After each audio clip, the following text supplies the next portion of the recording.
प्रिय विद्यार्थियों, आज हम ये पार्ट थर्ड के पेपर सेकंड इंट्रोड्यूसिंग सब सोशियोलॉजीज के अंतर्गत सिटी एंड इट्स टाइप्स के बारे में बात करेंगे, यानी कि नगर और नगरों के प्रकार। इस सेकंड प्रश्न पत्र के अंतर्गत पिछली कुछ क्लासेज में हम लोग सोशियोलॉजी ऑफ अर्बन सोसाइटी के बारे में बात कर चुके हैं। संक्षिप्त में एक बार पुनः हम लोग सोशियोलॉजी ऑफ अर्बन सोसाइटी या अर्बन सोशियोलॉजी के बारे में संक्षिप्त में आपको बताना चाहेंगे। पिछली कुछ क्लासेज में हमने आपको यह बताने का प्रयास किया कि नगरीय समाजशास्त्र क्या है, नगरीय समाजशास्त्र की उत्पत्ति कब हुई, नगरीय समाजशास्त्र के जनक कौन है। इसके अंतर्गत हम नगरीय समाजशास्त्र का अर्थ, नगरीय समाजशास्त्र की परिभाषा, नगरीय समाजशास्त्र की प्रकृति, नगरीय समाजशास्त्र का विषयक क्षेत्र और नगरीय समाजशास्त्र की प्रासंगिकता के बारे में बात कर चुके हैं। वहाँ पर हमने आपको यह बताने की कोशिश की थी कि जिस प्रकार से समाजशास्त्र सामाजिक विज्ञान की एक शाखा है जो सामाजिक घटनाओं का वैज्ञानिक दृष्टिकोण से अध्ययन करता है, उसको हमने समाजशास्त्र कहा था और जिसकी उत्पत्ति 1838 में हुई थी, अगस्त में जिसके जनक। आगे जाकर समाजशास्त्र विस्तृत होता गया, समाजशास्त्र फैलता गया और जिस प्रकार से सामाजिक विज्ञान की एक शाखा के रूप में समाजशास्त्र विकसित हुआ और समाजशास्त्र के विकसित हो जाने के पश्चात समाजशास्त्र का विषय क्षेत्र फैलता गया और समाजशास्त्र ने अपना रूप व्यापक कर लिया और जिस प्रकार से सामाजिक विज्ञानों की एक शाखाएं निकली थी, उसी प्रकार से आगे जाकर समाजशास्त्र की भी अनेक शाखाएं विकसित होती चली गई। उन समाजशास्त्र की अनेक शाखाओं में से एक शाखा निकली या एक शाखा विकसित हुई जिसको हमने नगरीय समाजशास्त्र या अर्बन सोशियोलॉजी।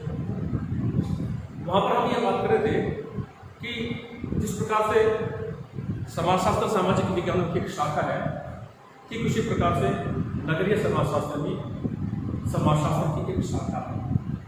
नगरीय समाजशास्त्र समाज शास्त्र की एक शाखा है जो नगरीय समाज का, नगरीय सामाजिक घटनाओं का अध्ययन करता है। न सिर्फ अध्ययन करता है बल्कि वैज्ञानिक दृष्टिकोण से अध्ययन करता है। और वहाँ पर जब हम नगरीय समाजशास्त्र की प्रकृति की बात कर रहे थे तो ये बताया था कि नगरीय समाजशास्त्र की प्रकृति वैज्ञानिक प्रकृति है। क्यों? क्योंकि नगरीय समाजशास्त्र समाजशास्त्र की एक शाखा है, चूँकि समाजशास्त्र की प्रकृति वैज्ञानिक है इसलिए नगरीय समाजशास्त्र की प्रकृति भी वैज्ञानिक है। और नगरीय समाजशास्त्र की वह शाखा है जो नगरों का, नगरीय सामाजिक जीवन का, नगरीय सामाजिक घटनाओं का, नगरीय सामाजिक संस्थाओं का या वो जो कुछ भी नगरीय समाजों में विद्यमान है उन सबका वैज्ञानिक दृष्टिकोण से अध्ययन करने वाला विषय है जिसको कि नगरीय समाजशास्त्र कहा जाता है। और जिसकी उत्पत्ति आपको बताया 1915 में हुई थी रॉबर्ट बार्थ ने।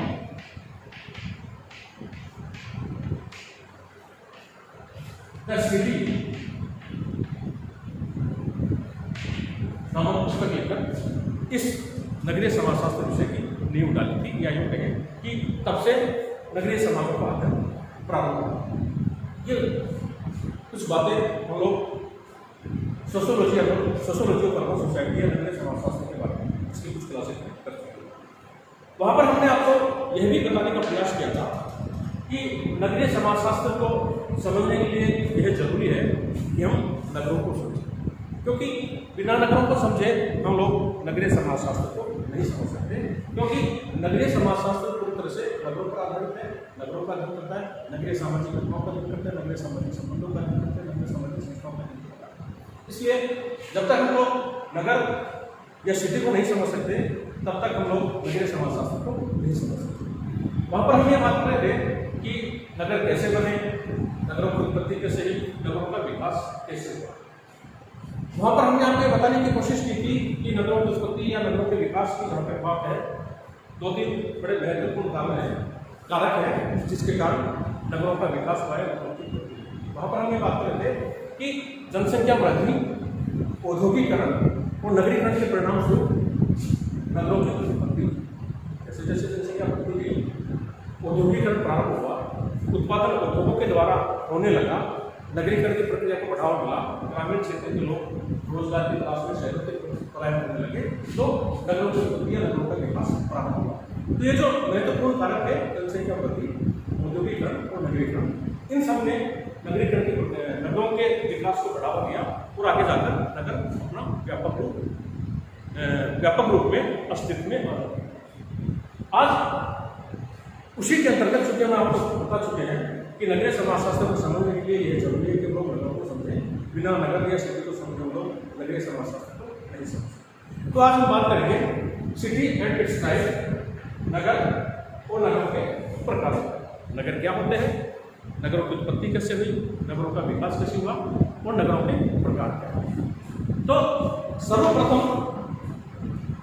हम आपको ये बताने का प्रयास करेंगे कि नगरों की उत्पत्ति या नगरों का विकास कैसे हुआ है, फिर हम आगे जाके नगरों को परिभाषित करने की कोशिश करेंगे। क्योंकि व्यवहारिक रूप में हम आपको ये बता चुके हैं कि नगर का मतलब होता है जहाँ जनसंख्या की अधिकता हो, जनसंख्या घनत्व ज़्यादा हो, जहाँ पर भीड़ भाड़ हो, जहाँ पर चहल पहल हो, मनोरंजन के अनेक साधन हो, जहाँ पर यातायात और संदेश वाहन के साधनों का बोलबाला हो, जहाँ के लोगों में समूहवाद के बजाय व्यक्तिवाद हो और साथ ही साथ संबंध जो है औपचारिक संबंध होते हैं, ऐसे स्थानों को नगर, शहर या सिटी कहते हैं।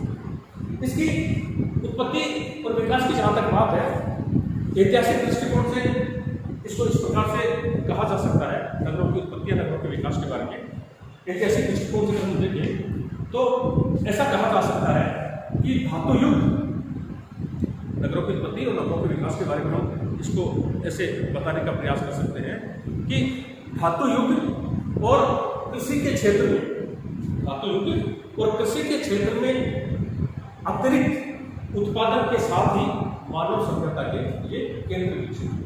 यानी धातु का युग आया और कृषि के क्षेत्र में अतिरिक्त उत्पादन जब होने लगा तो मानव सभ्यता के ये केंद्र, कौन से केंद्र, सिटी या नगर जिसको कहते हैं, अस्तित्व में। धातु युग और कृषि के क्षेत्र में अतिरिक्त उत्पादन के साथ ही मानव सभ्यता के ये केंद्र का मतलब नगर, शहर या सिटी, ये अस्तित्व में है। आधुनिक नगरों के विकास की जहाँ तक बात है, जो मॉडर्न सिटीज हैं या आधुनिक नगर कैसे विकसित हुए, इसके बारे में आप ये कह सकते हैं कि इंग्लैंड में हुई, इंग्लैंड में 19वीं शताब्दी में, इंग्लैंड में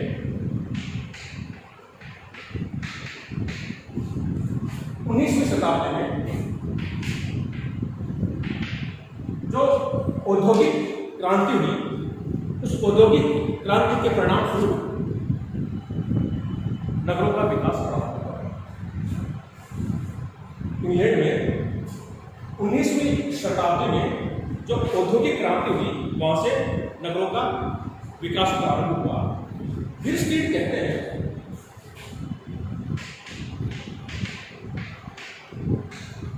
विल स्ट्रीट एक समाजशास्त्री है जिनका कहना है कि सभ्यता का मतलब नगर है,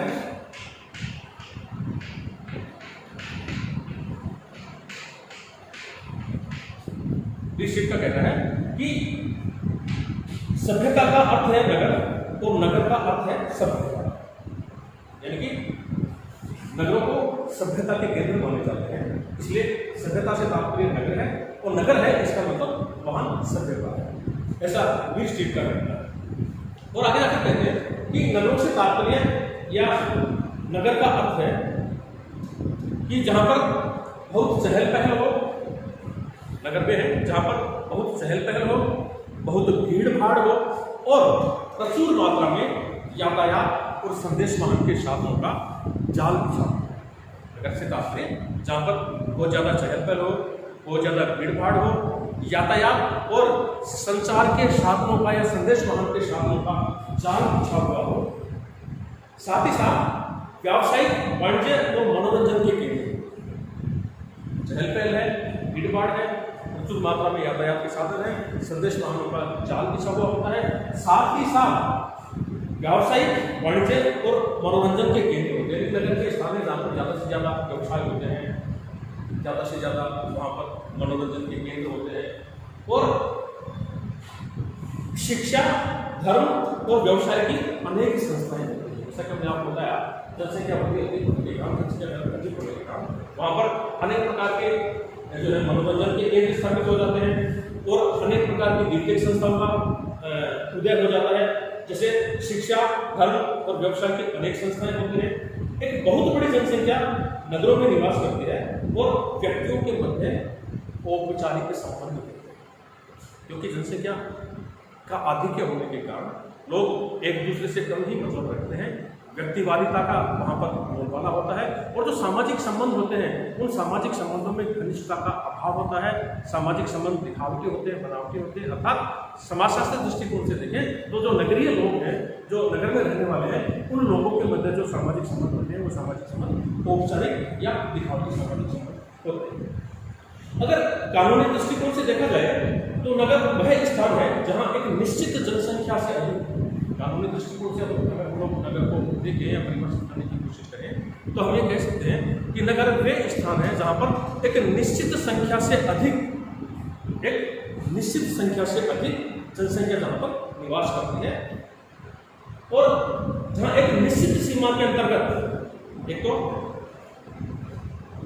जहाँ पर एक निश्चित संख्या से अधिक जनसंख्या निवास करती है और एक निश्चित सीमा के अंतर्गत वहाँ की जो लोकल बॉडी होती है, जो नगर पालिका होती है, उसके द्वारा सरकार द्वारा जो अधिकार प्रदान किए जाते हैं, उन अधिकारों का वो जो नगर पालिका होती है वो वहाँ के अधिकारों का प्रयोग करती है।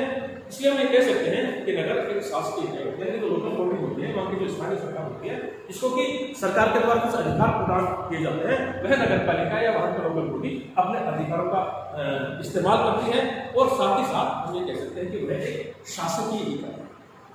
जनसंख्यात्मक दृष्टिकोण से अगर हम देखें तो नगर रहने के लिए एक निर्धारित जनसंख्या का आधार दिया जाता है।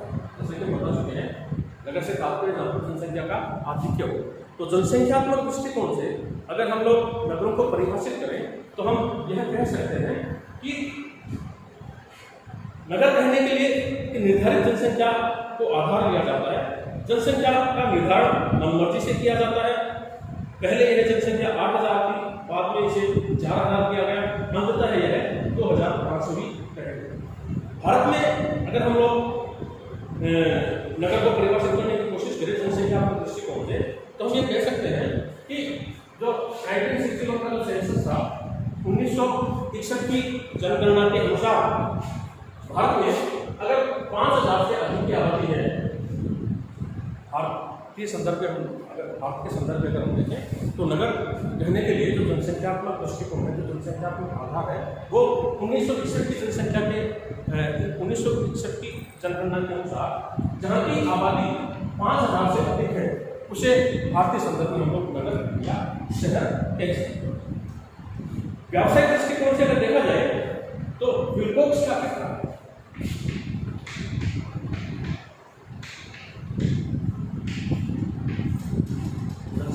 जनसंख्यात्मक दृष्टिकोण से हमने देखा भारतीय संदर्भ में 5000 से अधिक आबादी वाले स्थान को हम लोग नगर या शहर या सिटी कह सकते हैं।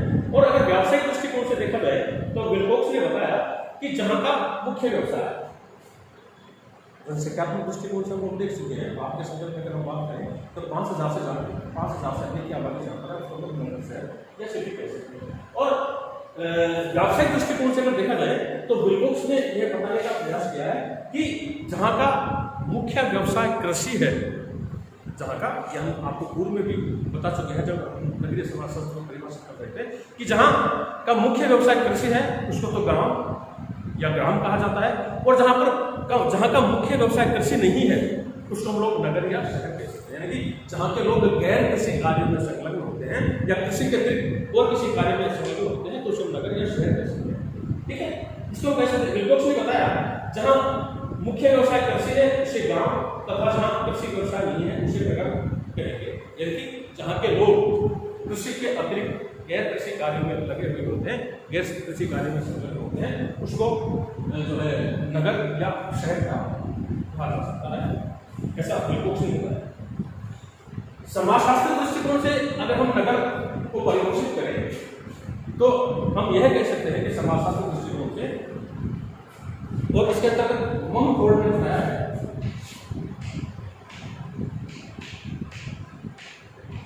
ममफोर्ड ने समाजशास्त्र दृष्टिकोण से नगर को परिभाषित करने का प्रयास किया है। ममफोर्ड के अनुसार नगर की समाजशास्त्रीय परिभाषा इस प्रकार से है कि नगर स्पष्ट अर्थों में एक भौगोलिक ढांचा है। नगर स्पष्ट अर्थों में एक भौगोलिक ढांचा है, एक आर्थिक संगठन एवं एक संस्थात्मक प्रक्रिया तथा सामाजिक प्रक्रियाओं का मंच है और सामूहिक एकता का एक सौंदर्यात्मक प्रतीक है।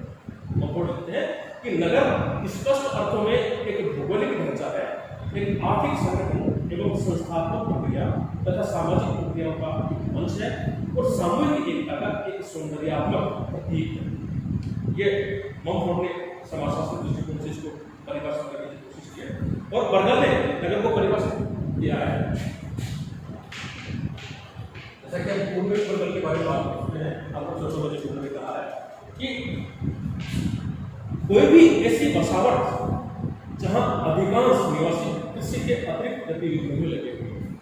आपको सोशियोलॉजी सूत्र में कहा है कि नगर किसको कहें, उसके अंतर्गत बर्गल कहते हैं कि जहां के लोग कृषि कार्य के अतिरिक्त और किसी कार्य में लगे हुए होते हैं उसको नगर या शहर कह सकते हैं। बर्गल ने नगर को परिभाषित करते हुए कहा है कि कोई भी ऐसी बसावट जहां अधिकांश निवासी कृषि के अतिरिक्त गतिविधियों में लगे हुए होते हैं उसको नगर या सिटी कह सकते हैं। वीवर ने भी नगर के बारे में कहा है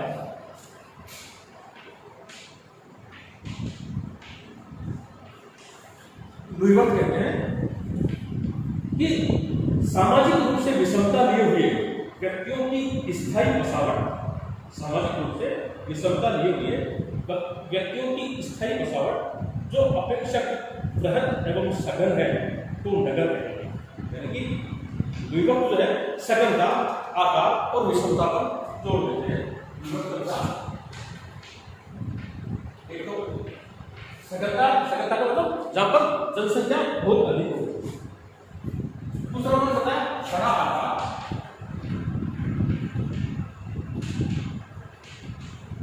और तीसरा उन्होंने बताया विषमता।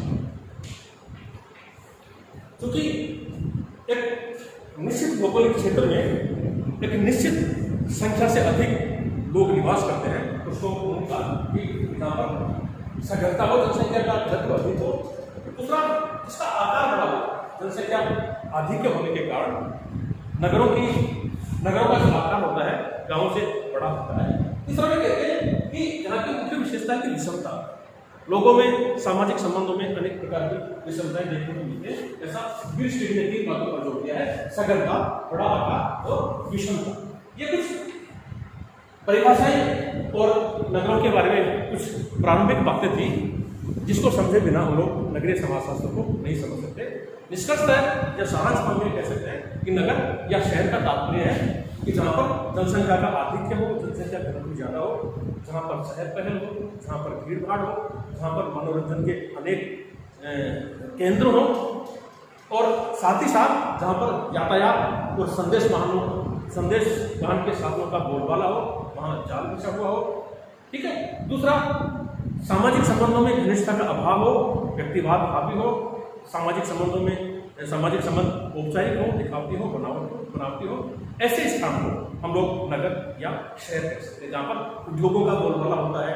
उद्योगों के बोलबाला के परिणाम स्वरूप अनेक प्रकार की कच्ची बस्तियों और गंदी बस्तियों का विकास हो जाता है, जिसके परिणाम स्वरूप अनेक प्रकार की सामाजिक व्याधियाँ या सामाजिक बीमारियाँ या सामाजिक समस्याएं पैदा हो जाती हैं। तो ये कुछ नगरों की कुछ विशेषताएं थी, नगर की कुछ परिभाषाएं थी और नगरों की उत्पत्ति के बारे में हमने जैसे कि आपको बताया कि धातु युग और कृषि के क्षेत्र में अतिरिक्त उत्पादन के साथ ही जो है नगरों का विकास प्रारंभ हुआ, नगरों की उत्पत्ति प्राप्त होने लगी। प्रारंभिक या ऐतिहासिक दृष्टिकोण से देखें तो इंग्लैंड में 19वीं शताब्दी में जो औद्योगिक क्रांति हुई थी, उस औद्योगिक क्रांति से नगरों की उत्पत्ति का प्रारंभ हुआ। तो ये नगर या शहर या सिटी के बारे में कुछ प्रारंभिक जानकारी थी जो कि नगरीय समाजशास्त्र को समझने के लिए हमारे लिए बहुत आवश्यक थी। जैसा कि पूर्व में भी बताया गया, नगरीय समाजशास्त्र जो कि नगरीय समाजों का अध्ययन करता है, इसलिए नगरीय समाजशास्त्र को समझने से पहले हमको नगरों के बारे में जानकारी होना चाहिए। तो ये कुछ नगरों के बारे में कुछ प्रारंभिक या ऐतिहासिक दृष्टिकोण की हमने आपके साथ बात करने का प्रयास किया। Thank you.